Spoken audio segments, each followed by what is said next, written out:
নমস্কার, তোমাদের সকল প্রিয় পাঠশালায় আরো একটি নতুন ক্লাসে তোমাদের সকলকে জানাই স্বাগত।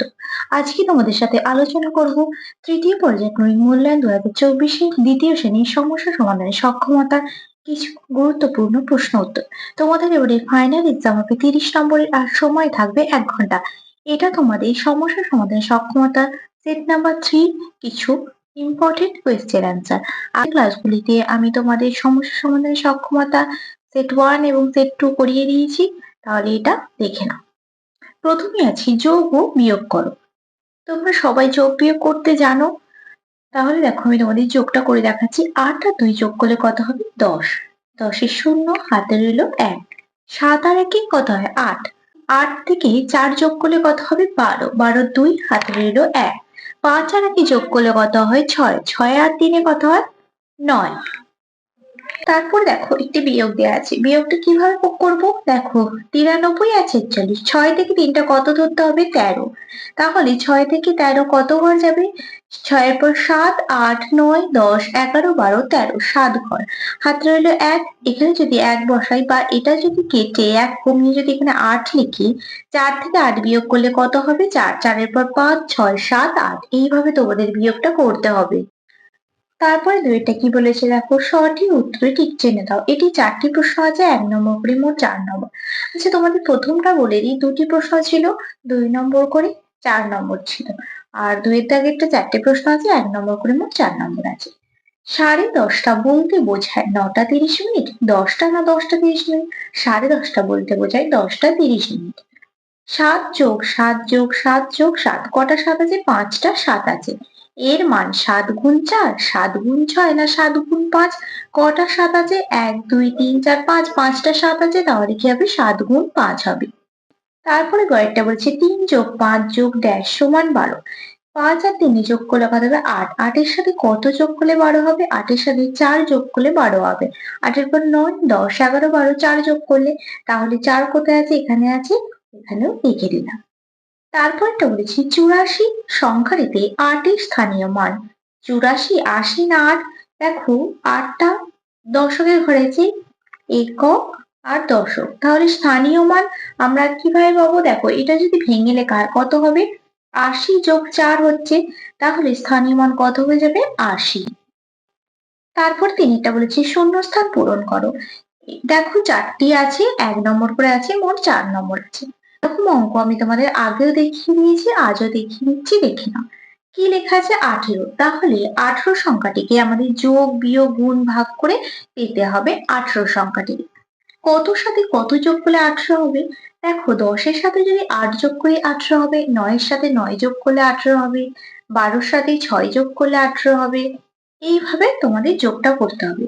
আমি এখানে লিখলাম 12 যোগ 6 সমান 18। এবার বিয়োগ করতে হবে। বিয়োগটা কিভাবে করবে? দেখো 18 থেকে বড় সংখ্যা নেবে, নিয়ে বিয়োগটা করবে। তাহলে দেখো আমি 18 থেকে বড় সংখ্যা নিচ্ছি, 25 নিলাম। এবার এখানে কত সংখ্যা বসালে আমাদের 18 পাবো? দেখো 18 থেকে 25টা বিয়োগ করবো। 18 পর 19, 20, 21, 22, 23, 24, 25, কত হচ্ছে? 7। তাহলে এখানে যদি আমরা 7 লিখি, তাহলে আমরা 18 পেয়ে যাব।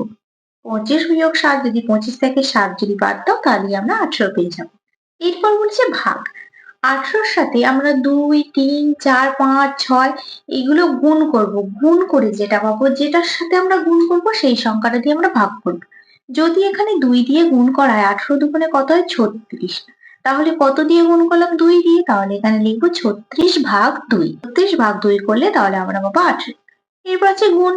9 দুগুণে 18, 3 6 18। এইভাবে 18 সংখ্যাটিকে তোমাদের বের করতে হবে। এর পরের পৃষ্ঠায় কি কি প্রশ্ন আছে দেখে নাও। দেখো চারেরটা বলেছে বাবা বাজারে গিয়ে 25 টাকা 50 পয়সার চাল ও 13 টাকা 25 পয়সার ডাল কিনলেন। তিনি মোট কত টাকার জিনিস কিনলেন? তাহলে এটা কি করতে হবে? যোগ করতে হবে। যোগটা তোমাদের করে দেখাচ্ছি, দেখো কত আছে? 25 টাকা, টাকার পয়সাটাকে লিখে নিই, 25 টাকা 50 পয়সা, আর কত আছে? 13 টাকা 25 পয়সা। এই দুটো কি করতে হবে? যোগ করব। দেখো 5 নেমে যাবে, 5 আর 2 যোগ করে কত হবে? 7। কত হয়ে গেল? 75 পয়সা। টাকা লিখে দিলাম।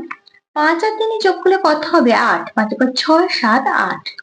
আর 2 আর 1 যোগ করলে কত হবে? 3। তাহলে অতএব কি লিখবো? তিনি মোট কত টাকা জিনিস কিনলেন? তিনি মোট 38 টাকা 75 পয়সার জিনিস কিনলেন। এইভাবে তোমাদের টাকা পয়সার অঙ্কগুলো করতে হবে। তারপরে 5এরটা বলেছি মান নির্ণয় করো। দেখো সরল করে অঙ্ক দেওয়া আছে, একটাই দেওয়া আছে 3 নম্বরে। কিভাবে পাবো? আমি তোমাদের আগেও সরল অঙ্ক দেখিয়ে দিয়েছি, এখনো দেখিয়ে দিচ্ছি, দেখে নাও। যোগটা তাহলে আমাদের এদিকে যাবে, কত আছে? যোগ 5 বিয়োগ 8টা এদিকে আসবে। এবার 18 থেকে 5 যোগ করলে কত হবে? 18 পর 19 20 21 22 23। 23 বিয়োগ 8। 23 থেকে যদি 8 বাদ দেওয়া হয় কত হবে? দেখো 8 থেকে 13 গুনতে হবে। 8 এর পর কত? 9 10 11 12 13। 5 কেটে হাতে রইল 1, 1 থেকে 2 বিয়োগ করলে কত হবে? 1। কত হয়ে গেল? 15। তারপরে 6টা বলেছে কথায় লেখো। দুটি প্রশ্ন আছে, 1 নম্বর করে মোট 2 নম্বর আছে। কত আছে? 139। এটা আমাদের কথা লিখতে হবে। কি লিখবো? 139। তারপরে কত হচ্ছে? 265। তাহলে কি লিখবো? 265। এইভাবে তোমাদের কথায় লিখতে হবে। এরপরে পৃষ্ঠায় কি কি প্রশ্ন আছে দেখে নেওয়া যাক। তারপরে 7এরটা বলেছে মানে অধক্রমে সাজাও। 1 নম্বর আছে। মানে কিটা? বড় থেকে ছোট হিসাবে সাজাতে হবে। এখানে সব থেকে কোন সংখ্যাটা বড়? 94। তাহলে প্রথম লিখবো 94, তারপরে 83, তারপরে 78, তারপরে 67, তারপরে 58, তারপরে 05। এইভাবে তোমাদের মানের অধক্রমে সাজাতে হবে। তারপরে 8এরটা বলেছে 39টি টুপি 3 জনের মধ্যে সমানভাবে ভাগ করে দেওয়া হলো। প্রত্যেকে কটি করে টুপি পেল হিসাব করে লেখো। 39টি টুপি 3 জনের মধ্যে সমানভাবে ভাগ করে দিয়েছে, মানে কি করতে হবে? তোমাদের ভাগ করতে হবে। 39 ভাগ 3 সমান কত? ভাগটা তোমাদের করে দেখাচ্ছি, দেখো। একক দশক লিখবো 39 3। 3 1 3, 9 নামবে, 3 3 9। কত হলো? 13। অতএব প্রত্যেকে কটি করে টুপি পেল? অতএব প্রত্যেকে 13টি করে টুপি পেল। তারপরে 9টা বলেছে গণিতের ভাষার সমস্যা সমাধান করো। 4 নম্বর আছে, একটি প্রশ্ন দেওয়া আছে। থালায় 28টি ডিম ছিল, দাদা 7টি ডিম খেয়ে নিল, মা তোমাকে 5টি ডিম দিল, থালায় এখন কটি ডিম থাকলো? এই অঙ্কটা আমি তোমাদের লিখে লিখে করে রেখে দিচ্ছি, দেখো। থালায় ডিম ছিল 28টি, ডিম ছিল 28টি। দাদা 7টি ডিম খেয়ে নিল, দাদা খেয়ে নিল 7টি ডিম। অতএব এখন থালায় ডিম রইল 28 বিয়োগ 7, যেহেতু খেয়ে নিয়েছে কমে গেছে, তাহলে 28 থেকে 7 যদি বাদ দেওয়া হয় কত হবে? 7 থেকে 8 বিয়োগ করলে হবে 1 2 21টি। এরপর কি বলেছে? দেখো মা তোমাকে 5টি ডিম দিল, তাহলে এটা কি করতে হবে? যোগ করতে হবে। মা কটি ডিম দিয়েছিল? 5টি। মা আমাকে ডিম দিল 5টি। অতএব এখন থালায় ডিম হলো কত? 21 যোগ 5টি। কত হয়? 5 আর 1 6 2, 26টি। এরপর গণিতের ভাষায় লিখে করতে বলেছে।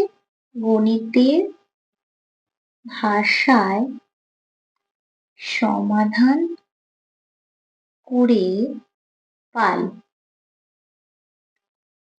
এবার আমরা কি করব? দেখো প্রথম কি করেছিলাম? 28 এর সাথে 7 বিয়োগ করেছিলাম, তারপর আমরা কি করেছি? 5 যোগ করেছি। তাহলে 28 থেকে 7 বিয়োগ করলে কত হচ্ছে? 21 যোগ 5। 21 থেকে 5 যোগ করলে হয়ে যাচ্ছে 26। অতএব কি লিখবো? থালায় এখন কটি ডিম থাকলো? থালায় এখন 26টি ডিম থাকলো। এইভাবে তোমরা এই গণিতের ভাষায় সমস্যাগুলির সমাধান করবে। এইভাবে তোমরা লিখে লিখে তারপর এখানে করবে, তখন লেখা থাকবে গণিতের ভাষায় সমস্যাটির সমাধান করো। তাহলে তোমাদের আজকের ক্লাসটা আমি এখানেই শেষ করছি। খুব তাড়াতাড়ি আরো একটা নতুন ক্লাস নিয়ে হাজির হব তোমাদের সামনে। যদি তোমাদের আজকের ক্লাসটি ভালো লেগে থাকে তাহলে অবশ্যই লাইক করে দিও। আর যারা এখনো পর্যন্ত আমার চ্যানেলটিকে সাবস্ক্রাইব করোনি তারা অবশ্যই সাবস্ক্রাইব করে পাশে থাকা বেল আইকনটি প্রেস করে দিও, যাতে সকল ভিডিও আপলোড হওয়ার সাথে সাথে তোমাদের কাছে তার নোটিফিকেশন পৌঁছে যায়। সকলে সুস্থ থাকবে, স্বাভাবিক থাকবে। সকলকে অসংখ্য ধন্যবাদ।